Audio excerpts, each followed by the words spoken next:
Sen musiqani his qilasanmi? Joyingda tura olmaysanmi? Sahnaga chiqib barchaning nigohi senga qaratilishini xohlaysanmi? Unda eshiklarimiz sen uchun ochiq va biz aynan seni kutyapmiz.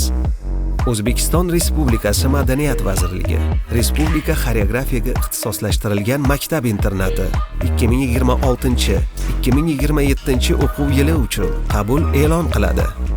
Klassik raqs 4-sinfdan so'ng, xalq raqsi va zamonaviy raqs 6-sinfdan so'ng, butun may oyi maslahat kunlari har shanba soat 14:00 dan 17:00 gacha. Iyun hujjatlar qabuli va 2026-yil 6-iyuldan 9-iyulgacha ijodiy imtihonlar. Viloyatlardan kelgan va xorijiy o'quvchilar uchun maktab qoshida yotoqxona mavjud. Katta sahna aynan shu yerdan boshlanadi. Orzularing o'zingga yaqinroq, sen o'ylagandan ham. Imkoniyatni qo'ldan boy bermagin. Biz seni kutamiz.